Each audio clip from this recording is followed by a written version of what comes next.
Hey, deserving listeners, Love is Blind. Let's watch and see what happens.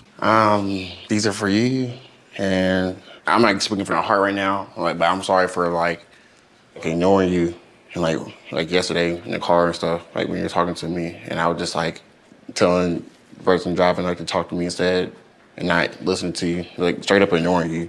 So he's apologizing and admitting to dismissing her the way that she was describing it. And that's helpful because they didn't get into the specifics when they were talking on the mountain.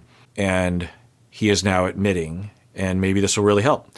Although I wonder if they're both beyond the threshold of wanting to say yes at the altar, which is fine. But at the very least, he's apologizing, which is what she was asking for. But she wants him to apologize for a number of things, and she was saying, you haven't apologized for 3 weeks. So I don't know what she was referring to. I speculate it's the conversation that we saw in bed. But anyway, he's apologizing and saying, I was ignoring you. And he even says that he was telling the driver. So they had. I was under the impression that they drove themselves and that the crew were in a different car. But of course, when they're going places, they have drivers, especially when it's a date location. That the producers, I've learned from my contact on the show, that the producers will sit down with the couples and say, "What kind of dates do you want to go on?" Where it's your opportunity to have like a really concentrated time, because they're working up until the wedding, right? So there's these special times that they have, and it's a time to get to know each other, and it's a time for the film crew to be there, and it's a time for the show to kind of pull their weight, right? To reserve an entire theme park, like with Chelsea and Jimmy, that kind of thing, or an entire aquarium, like with those two people that are still married, as far as I know. Anyway, so what we're hearing is that the driver, and he was saying, "Don't talk to me, you, KB. We have to talk through the driver," is what she's saying. So, yeah, that's extremely dismissive. It's uncool. He's admitting that and apologizing for it. And yeah, I really do apologize, like sincerely. And I just been thinking, reflecting. So, yeah, it's just me thinking, if I were in his shoes, I would hope for an apology back for calling me a bitch and a number of other things, but that's a pretty easy one to apologize for. And I fully believe that she will, either on camera or not. I think she's absolutely capable of that, so let's wait for that. I do apologize for minimizing your emotions. And I definitely know some reasons why you can be done with me. And I just want to make up for it. Okay, so you can be the judge as to whether or not that was sincere or sufficient, but in terms of my criteria that I have for effective apologies, meaning apologies that are likely to help to heal and move the relationship forward, or help yourself even move forward, he at least seemingly has some of the main elements. Now, he could go further by saying, not as an excuse, but some explanation as to why it happened. Something like, I was hurt because of a previous fight that we had been in, and that's not an excuse for the way I treated you in the car. And I also have a tendency to try to look on the bright side or sweep something under the rug, and so I was doing that as well. And I didn't know what to do. And I was also worried we were going to get to a fight, and I just didn't have the energy for it. That's not an excuse. I could have just told you that. Instead, I was a dick and told you, that we should only talk through the driver, and I was extremely dismissive to you. But I just want to tell you that I wasn't doing it just because I'm a jerk. I had my bad reasons, but they were reasons. And therefore, I know that from previous relationships that I tend to do that. I'm working on that, and I will likely have an impulse to do that in the future in our relationship.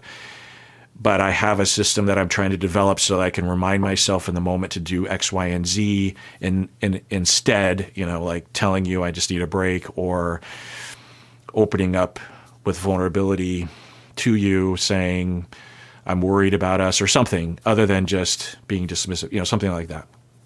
It could help if he were to say something like that, in all likelihood, not only to convey to her that he has been looking at it, but also that in the future he has a way of addressing it, also for himself to show his work, that he's not just apologizing only. He has also been thinking about, why did I do that? Why did I commit that transgression? When people exhibit that work to the transgressee, to the KBs of the world, they will hear, oh, you're not just apologizing, which is great, but you've also spent the time to really think about how you got there. And I trust that if it does happen in the future, or if you have a tendency or an impulse to do it in the future, that there's a way to rectify it. Often people will have this notion that if you apologize for it and just say, I'm never going to do it again, that they'll never do it again. He will do it again. Everyone does it again. Everything that your partner has done to you, I mean, within a certain reasonable limit, like if they cheated on you, it's not like necessarily they're going to cheat on you again. But if they've been dismissive, or if they've been hurtful in a certain way, or they have lost their temper, or if they have threatened to get divorced because of conflict or whatever, and it was too impulsive, what I'm saying. In all likelihood, at the very least, I'll definitely have an impulse to do it again. It's not a matter of willpower. It's a matter of going on a campaign of getting to know yourself and repairing the relationship and repairing your past traumas, having new ways of communicating that might be corny, but new ways of healthy communication. Anyway, so he could improve, and maybe he will. And we'll also wait for her apology. I'm gonna be honest with you. There was a moment on the mountain yesterday where I wanted to take my ring off and throw it. Yeah, that's the way it looked. I imagine that was in the works for a while, at least for her, if not for both of them. And yeah, she's starting with that detail, which was definitely seemingly on display. But now I'm wondering, are they going to go to the altar? And if so, are they going to be yes? I don't know. Because I don't know if that would be advised, but what do I know? And right now I'm battling if I have anything else to give. There's no one else I could want to do this with. And I mean that deeply. Okay. So she's basically breaking up with him, which I think makes total sense. There's no right or wrong to that.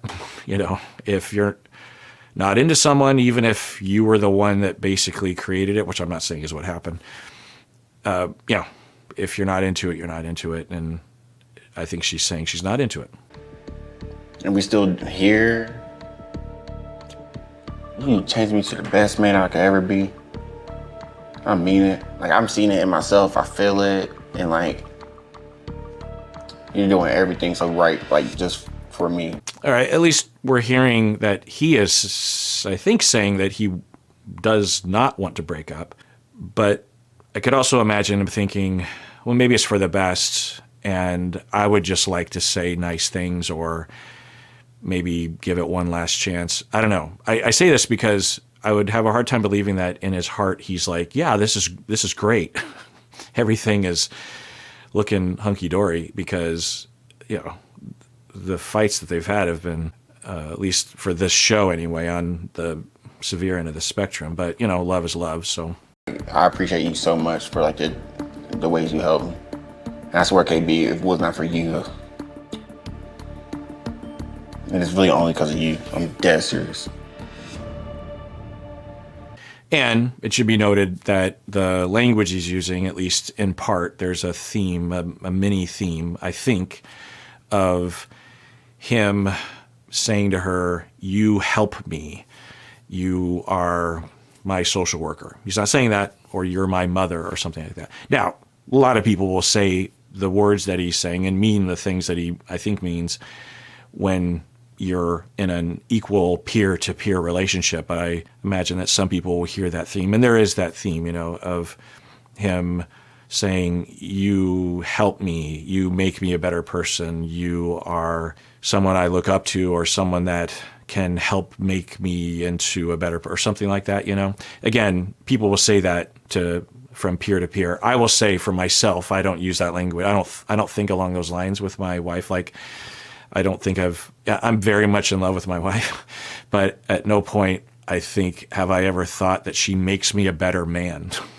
I don't know. People can have that. And I don't think she thinks that I make her a better woman. I think it's just kind of a different way of looking at things, you know?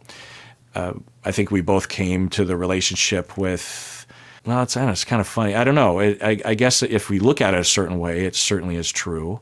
Like I do, I'm better. I don't think I'm better, but I'm more stable,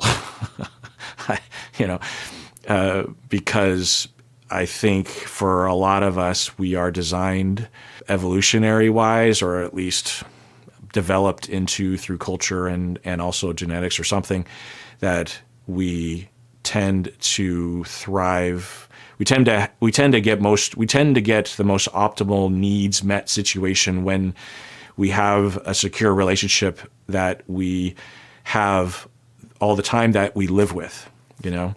Can you not necessarily live with that person? Yeah, but I think there's almost a biological, in the same way that you can tell someone you love them, which has I think a big effect on us, but it's a whole other thing to embrace and to have that physical warmth. And it makes sense that we would need that. We see other primates, other animals, other mammals and other animals as well, that clearly seem to need that sort of thing and will show biological deficits or harm when they don't get that need met. Anyway, so I say all that because I was talking about Edmund, and I will say that at least there's a possibility that he still sees the relationship as social worker, client, or mother, kid, which is understandable. I think given the little bit that we've heard about his history, we can't know. But there's another possibility that this is just the way that he talks when he's talking to a peer, you know, because we've heard this before from other people. You did just give me hope with the apology and the flowers. I do fully appreciate you actually being accountable. That was a man that just walked in here and did that. You ain't sit down on the couch. You ain't sit down right here and get on your phone. You ain't sit down and just act like we're not beefing. Okay. I think she's still taking a swipe at him with these comments, which might be justified, but I just want to notice that. I thought she was referring to other men, or just the idea of other men that she was comparing, but I think she's comparing him to things she's seen, which, you know, might be legitimate criticisms. But if I were a burden on her shoulder and I was like, if you want things to work out, you could certainly address those things at a certain point, but let's have some reciprocity. Let's apologize to him for calling him a bitch and for saying he was immature and that he's fake and that all, you know. And again, maybe she's right, but if you're trying to build things up, then you want to create some goodwill and apologize too. But now I'm wondering, wait, are they possibly compatible? Because maybe this dynamic, although might look a little problematic in some ways, maybe it is what they need. I've worked with couples where they have a dynamic like this, and although it's not the sort of thing you would hold up as like the pinnacle of what people should strive for, research shows, and my own clinical experience has found that there's a lot of configurations of healthy relationships, you know, especially when we all come from traumas of different degrees and different types. You know, we can't, given certain traumas that we come from, we're not likely to recover from them anytime soon or to a significant degree. I mean, if you have there's a chance that for both of them, we don't know about her history, but we know a little bit about his, and we can't extrapolate much from that. But there's a chance that given his history, at the very least, that there could be some issues that he has already healed from, but it could be decades of therapy and he would only get 25% more down the road or something. I say all that because I think we have this ideal, sometimes even in my profession, that what every couple and person should be striving for is this like mostly perfect, secure relationship with healthy communication and a lack of conflict, which isn't really possible I mean, it literally is not possible. Research shows that couples that are happy together will have conflict and will not necessarily resolve much of those conflicts over time. It's just part of being close to someone. But it's a complicated question, the resolution of conflict. Anyway, I hope you get my meaning, that for the two of them, maybe this will work. And maybe I can now pull for them. I kind of want to. You know, you came in here and you went straight to business. That's what I like. That's what I need. And I have been working on patience. I had no patience before I met you. My patience don't just go from 0 to 100. Okay, interesting. She's saying she had no patience before she met him. I wonder what she's referring to. I have a guess that given the other things that she said, even early on in the relationship where she's like, I am not an affectionate person, something like that. And she wasn't just saying, I don't have affection to give when I'm upset at you or when you do bad things. She was just generally saying, I just don't have that to give. And I suspected she was saying that because she knew that men or people might want a certain level of affection that she just is atypical in that she doesn't have that to give, which she was communicative about, which is fine. She might have said it in the pods to make it even more effective, but and maybe she did, who knows. But then she says, I had zero patience. I wonder what that means exactly. And then she says, my patient goes from 0, what's she saying? And I have been working on patience. I had no patience before I met you. My patience don't just go from 0 to 100. My patience go from 0 to 50, then it go back to 25, and then I might snap on you, then it go back to 50. Okay, so I've talked about this before, that people can apologize without saying I'm sorry. In fact, in my deep dive on apologies and laying out the 11 components that I've pulled together based on research and my own clinical experience, often what people will say is, here are the 5 parts of an apology. And one of the very first thing is you're supposed to say, I'm sorry. But I don't say that because, not that it's bad to say that, I'm sorry. But when people hear that, sometimes that's all they hear. And that is not what I want people to learn. So I purposely don't have that as one of the criteria that you're supposed to say those words, or even I apologize, or even I take responsibility, or something like that. Because if you understand the communication, the spirit behind an apology, then that's what you should be focusing on. And you can do that without ever saying I'm sorry. It's a little weird not to say I'm sorry, but it's not necessary is the thing, especially if you have a hard time like the Fonz on Happy Days, where you can't say that. And I wonder if she might be of that ilk. I wouldn't be surprised. But she is able to apologize without saying I'm sorry, and which is basically what she's doing right now, I think. Because the message that she's giving is, I have a problem with patience, I think. That's what she's saying. And she's saying, I want to have 100 patience, but I came to you with 0. And I am able to get to 50 with you, but then I'll come back down to 0, and then I'll get to 25. And so she's not saying, I lack patience because you're an asshole. She's saying, I just have a hard time with patience, and I can act too impulsively, I think is what she's saying. I get too upset too quickly, or something like that. I'm guessing what she is also saying is that it's okay for her to be upset, which is fine, but that she might overreact at times, or she might get too prickly at times, or something like that. So now maybe she'll literally say, I'm sorry. And earlier I was saying, hopefully she'll apologize for calling him a bitch. But honestly, I'd much rather, as a therapist watching this, I would much rather her talk about this than to only apologize for that one word, which I still think should be apologized for. But it could be argued that she is indirectly, because that is the basis for calling him a bitch that she did, I think, the previous day, because that's a result of her losing patience. Then it go to 75, then it go to 0. Like, it's a work in progress. I'm not that girl that curses you out. I haven't been that way in years. So seeing this version of me and me sitting down and self-reflecting, that is so ugly. Okay. Yeah, Well, now I'm pulling for him again. They're very different, but sometimes that works. Not to say that opposites attract or that opposites are compatible. It's actually hard to measure what opposites and similarity even has to do, because it depends on what you look at, right? But generally speaking, opposites do not attract.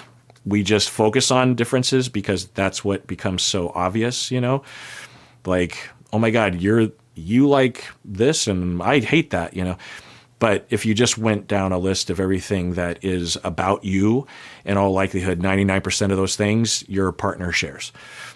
So not necessarily personality aspects, but, values, religion, language that you speak, cultural subpockets, the class, the sort of way you were raised, blah, blah, blah. Anyway.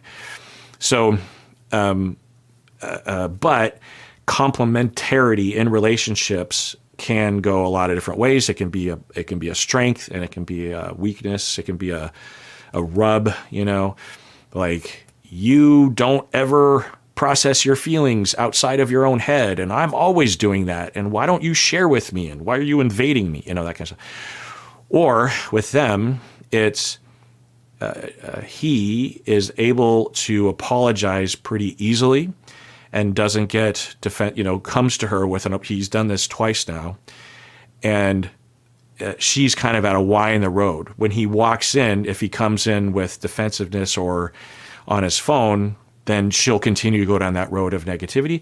But he comes in positive, and that catalyzes something in her. And so this could be a recipe for them to move forward when they do have conflict, that it's able to be in a, because she doesn't go to him, he comes to her, but maybe she reciprocates, and meets him, and he's okay with being that instigator or something.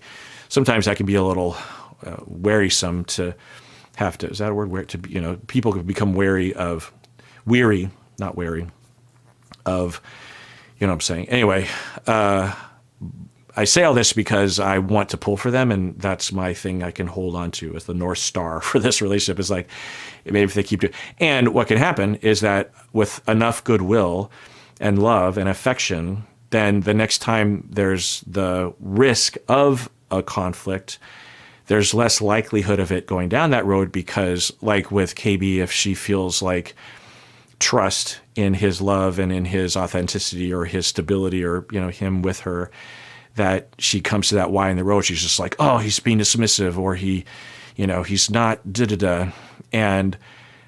But I have all this history, and now I can tell myself that most of the time he's a good partner, and this is an anomaly, and I'll address it, but I don't have to go from, 75 patients to 0. Maybe I'll just go down to 50 or something like that. I'm not that woman. That's not me at all. So I do apologize. There's no reason I should be cursing at my partner that way, and I apologize. Okay. Ugh. I feel so much better. Yes, very satisfying to see. Yeah, So research shows that there are, generally speaking, 3 different profiles of workable couples that will report that they like their relationship, and when followed over a long period of time, they tend to stay together. So it's not just them tricking themselves. And you have the classic therapy couple where they talk the way I might recommend talking, and it's maybe corny, but it's very explicit and vulnerable and listening well, and no name calling, this kind of thing. There's another profile that is potentially like this, where it is more volatile, but it's more honest, and there's a lot more affection and possibly a lot more apologizing.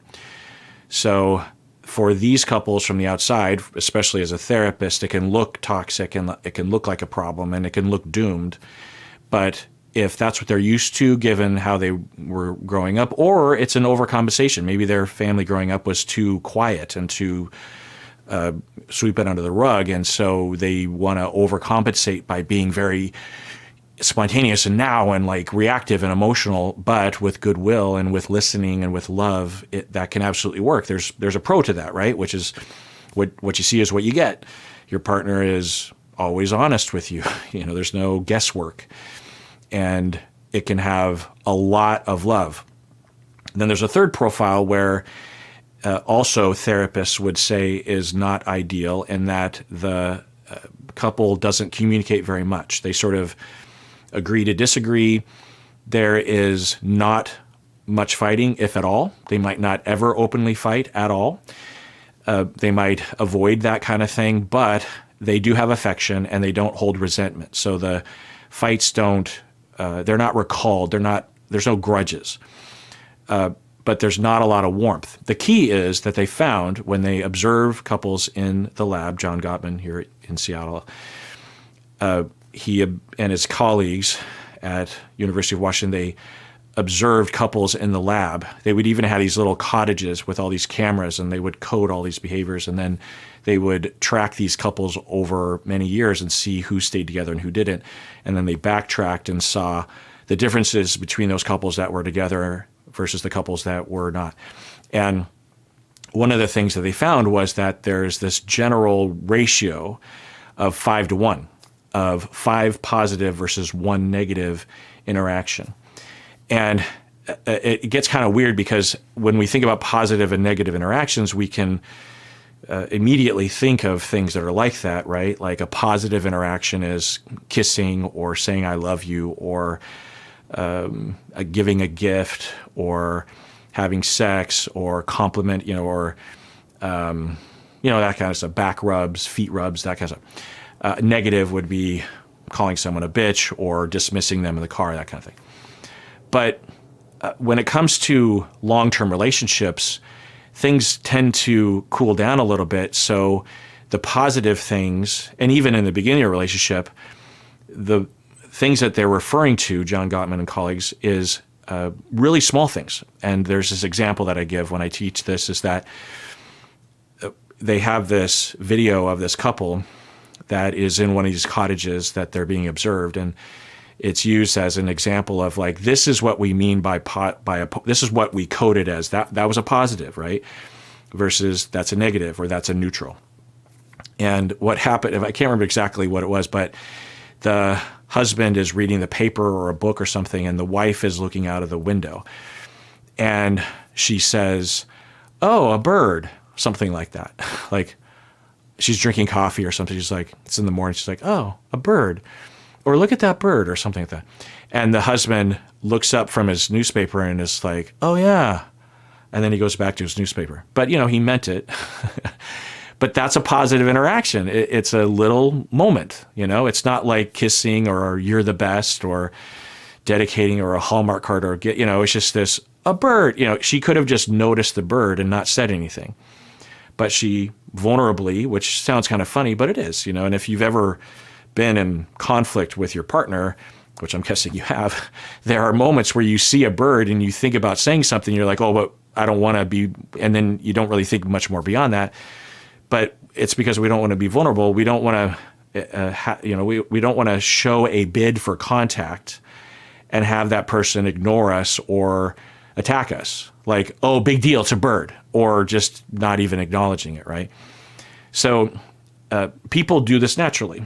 But it's also important to understand this, so that when these things are happening, whether you're the one looking at the bird or you're the one hearing your partner say, "Oh, a bird," you should consciously know something's happening, and I need to notice it. If I'm not in the habit of, maybe it's just like, I feel like it's important that when I'm reading my paper that no one interrupt me or something like that. And fine, and maybe that's that bit of love, of just letting someone read their paper. That's another positive thing, that a gift you can give. Anyway, so the point is that this is a lot of stuff I'm saying that is surface level based on all the research and understanding. But when it comes to the therapy couple that validates all the time, the 5 positive to 1 negative is, shall we say, on the average side of the spectrum. Maybe even more. Maybe there's like 10-to-1 or something like that. But at the very least, the number of things that are coded are such that it's about an average number. If you have a total number, say the therapy couple has, like, let's just say for the sake of argument, 60 interactions that are coded throughout the day. 50 of them are positive and 10 of them are negative, or something like that.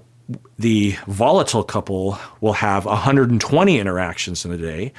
They will have 100 positive and 20 negative. Okay, you get it's the ratio. So you get 100 to 20, which is a 5 to 1, right? Yeah. So the couple that doesn't interact very much, their ratio also, these are all examples of couples that 10 years from now still love their marriage and are still married.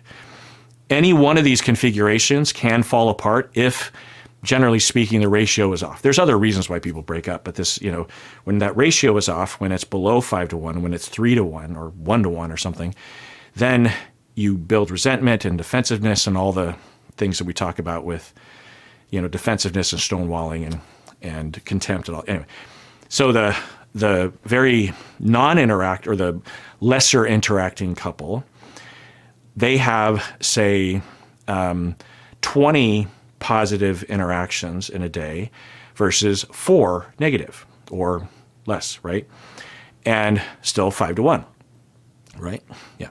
So, at least I think. Depends on, anyway, you get my point. So with the very, agree to disagree couple, their total number of interactions aren't very much, but the ratio is still at least 5 to 1, if not more than that, 6 to 1, 7 to 1. The very volatile couple, from the outside, you'll be like, my God, you guys fight a lot. That is not going to work. Well, if the other couples fought as much as the volatile couple did, yes. But the volatile couples that are working out well are the ones that make up for it by having it at least 5 to 1, or, it's not really a mathematic. It's like even what you code. And there are certain negative things that happen that are bigger than others, right? If you cheat on someone, that doesn't count as like one interaction. You know what I mean? But anyway, you get the point. So it's important, right? So it's possible that this couple, so I would say if this couple is going to work, then then that ratio would have to fit within that volatile couple camp, that they have some pretty big negative interactions, especially compared to other couples that we've seen, at least in the edit, right? And so they would have to make up for it with a lot of positives. Now, do we think that's going to happen? And as I say it out loud, I don't think so. For explicit reasons that she has said, she doesn't have a lot of affection to give. Now, maybe she'll warm up and she'll feel safe enough to enact her natural need for affection. I don't know if her saying she doesn't like as much affection is just a part of who she is, or it's a defense. I suspect it's a defense, but who knows? So I say all that because for you yourself, you can think about generally what camp you're in. And, people can vacillate and there's a spectrum and that sort of thing. But it's important to kind of know what camp you're in so that you know what to do. Because if you are, say, the volatile couple, and especially if you're talking to a therapist that doesn't know what they're talking about, they might try to snuff out the conflicts, which is fine.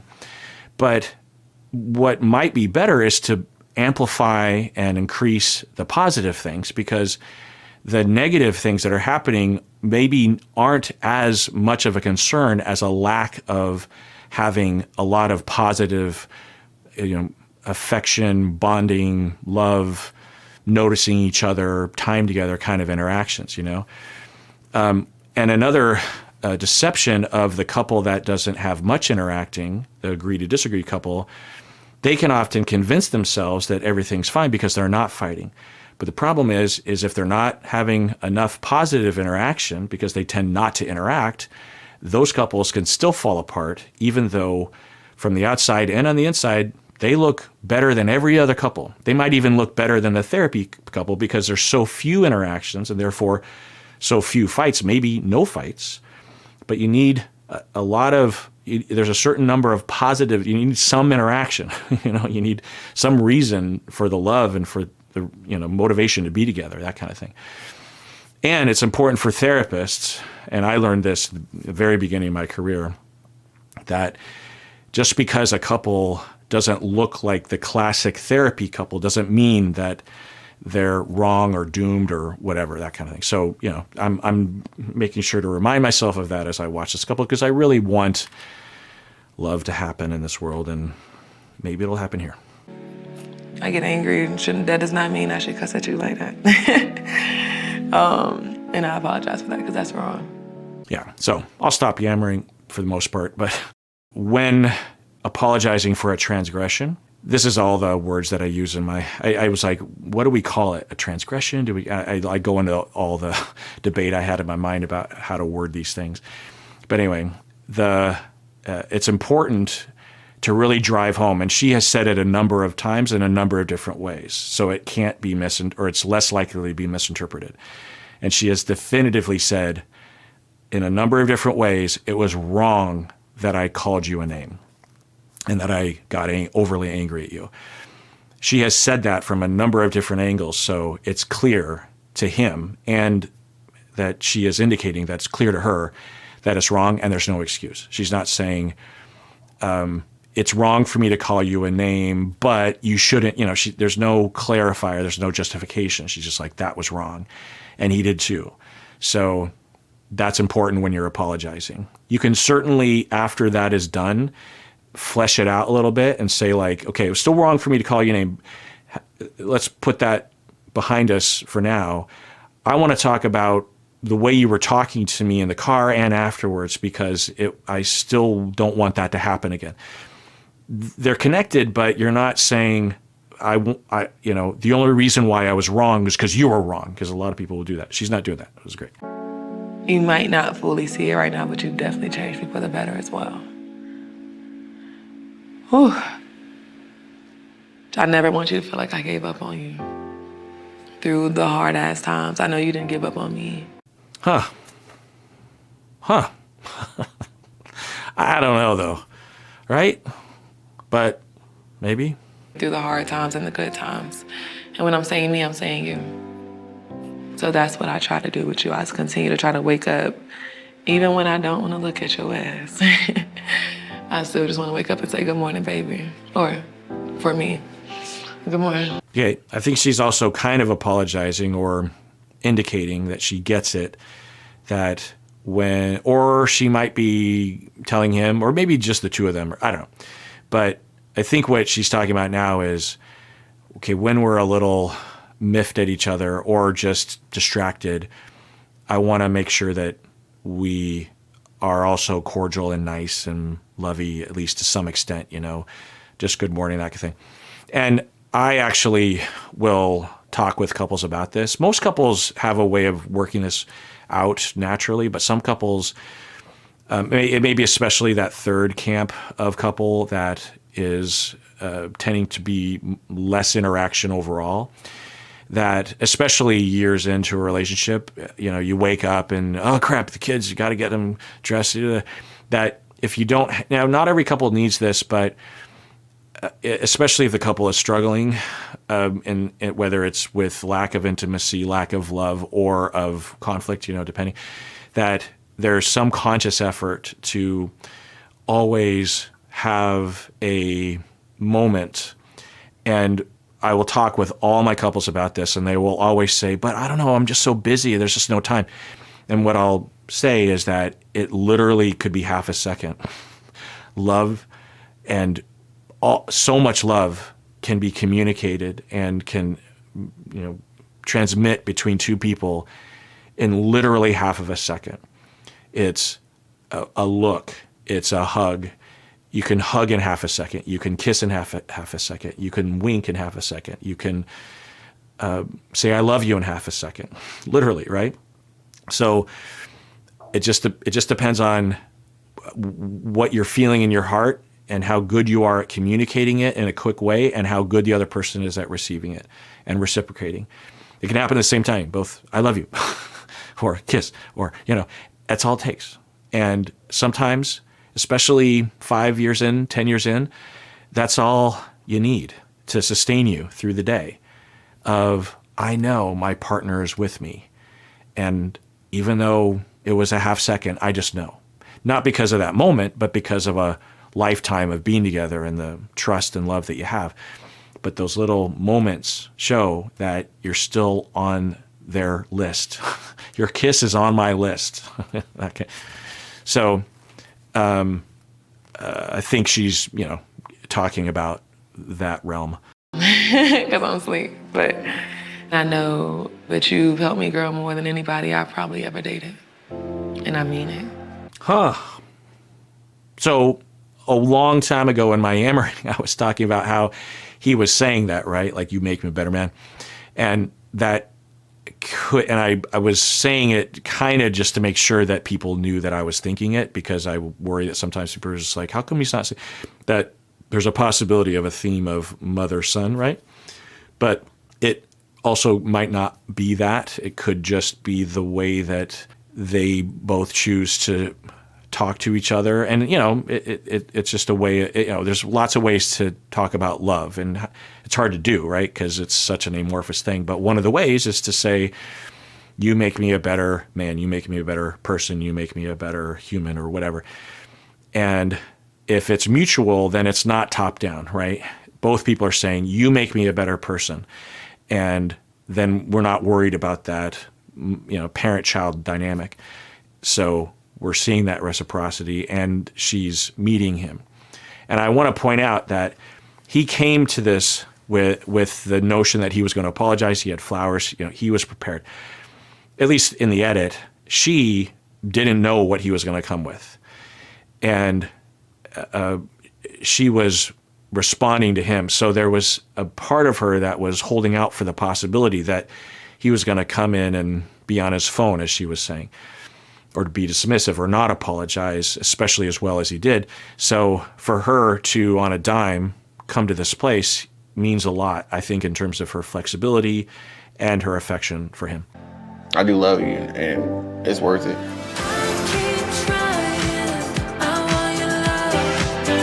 Yeah, wow. It reminds me of a friend of mine. The two of us I can't remember what we had a fight about, but this was a long time ago. And I'll just never forget what she said when we saw each other next. And we apologized, or just sort of ironed it out. And then I said something like, I don't know, I guess I was worried that we weren't going to be friends, or you didn't want to be friends with me anymore. And she said something to the effect of, if we were no longer friends because of that, then what does that say about our friendship? Or I don't know. There was something better than that. It was essentially saying our relationship is, she's defining it. She's like, our friendship is way bigger than that. That was not good, but our relationship is way bigger than that. And nothing's going to threaten that. In essence, saying our friendship, but also my dedication to you as a friend is at such a high level that even something like that was pretty bad would never threaten that. It's very trust building. And so I think about that sometimes. Like, I don't know why it was sort of novel to me at the time. This is like, I don't know, 25 years ago or something. And I just thought, oh yeah, it's like there's, I don't know what you call it, but like proportion or something, or there's the bulk of your trust and your dedication to each other, the commitment that you have, the value you place in the relationship that can withstand those kinds of things, and we should avoid those kinds of conflicts, but we're not on the precipice of constantly breaking up. It would take a lot. Maybe that's what she said. It would take a lot more than that for this friendship to end, something like that. Anyway, so that does for that episode. Another one. Wow, this couple is really taking me on a roller coaster. Now I'm like super pulling for them. Now I hope they go to the altar. Wow, what a journey. Did you go on that when you were watching? Anyway, thanks for joining me. Tune in next time when I probably go on another journey with this couple. I don't know. Anyway, hopefully not. Take care of yourself because you deserve it. You really, really do.